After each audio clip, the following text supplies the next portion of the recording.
दुकानदारों का भला होने वाला है, ना भारत के मैन्युफैक्चरिंग सेक्टर का भला होना है।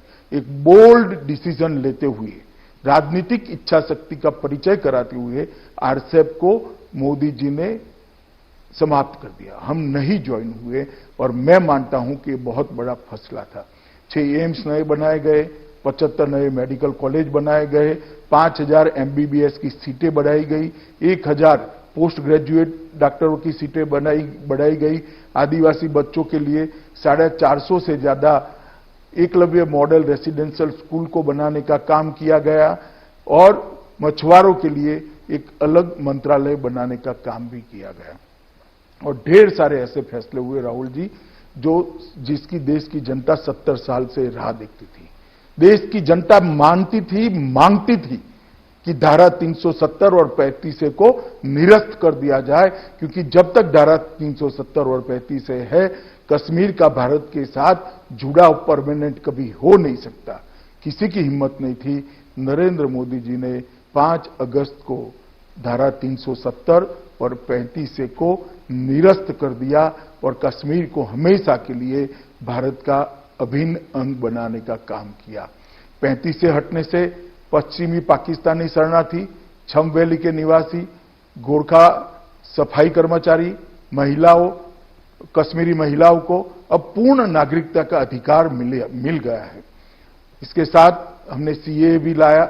उत्पीड़ित हिंदुओं, सिखों, बौद्ध, जैन, क्रिश्चियन नागरिक जो हमारे सीमावर्ती राष्ट्रों से आते हैं, उत्पीड़न के मारे आते हैं, उनको नागरिकता 60 साल से देने का कोई प्रावधान नहीं था।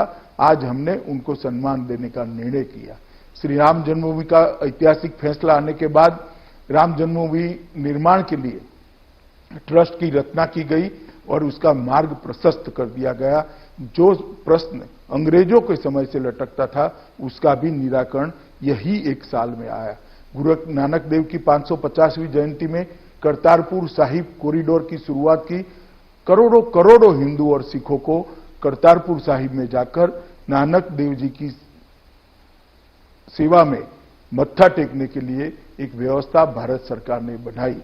आर्म्स एक्ट के अंदर, एसपीजी एक्ट के अंदर सुधार हुआ और सीआरपीसी, आईपीसी की सुधार की प्रक्रिया भी शुरू करी। ढेर सारे काम 1 वर्ष के अंदर हुए हैं। इसके साथ आज ही देश दूसरे वर्ष की पहली कैबिनेट में आज बहुत सारी घोषणाएं हुई है। देश के किसान, देश के लघु और मध्यम उद्योग, रेहड़ी पटरी वालों के कल्याण के लिए बहुत सारे निर्णय लिए हैं। 14 फसलों पर 50 से 83% मुनाफा मिले, इस प्रकार की मिनिमम सपोर्ट प्राइस को हमने तय किया है। कृषि के 3 लाख तक के सभी कर्ज को भुगतान की तिथि को 31 अगस्त तक बढ़ाई गई है। किसानों का 3 लाख तक के लोन पर का ब्याज में 2% की छूट दी गई है। किसानों को 28,000 करोड़ की सब्सिडी की घोषणा की है।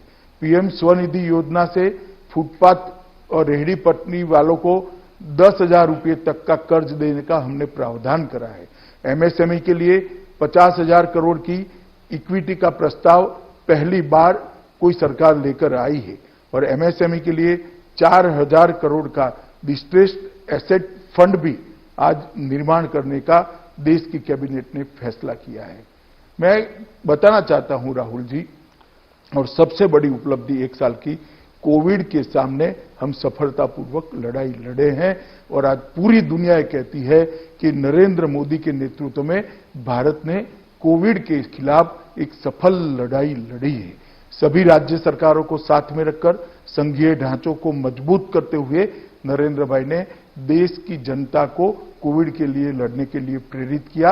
अब तक महामारियों में, अब तक कुदरती आपदाओं में सिर्फ सरकारें लड़ाई लड़ती थी। पहली बार है कि सरकार और देश के प्रधानमंत्री के साथ 130 करोड़ की जनता कंधे से कंधा मिलाकर ये महामारी के खिलाफ लड़ रही है।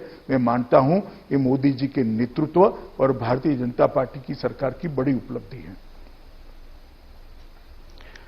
अमित शाह जी, आपने बहुत विस्तार से बखूबी आपने अपनी सरकार की उपलब्धियां गिनाई। करीब आपने मेरे पहले 2-3 सवालों का जवाब पहले ही उसमें दे दिया। तो मैं सीधा कोरोना पे जाना चाहूंगा। मुझे लगता है कि ये बहुत बड़ी महामारी है जिससे पूरा देश जूझ रहा है। Unlock 1, unlock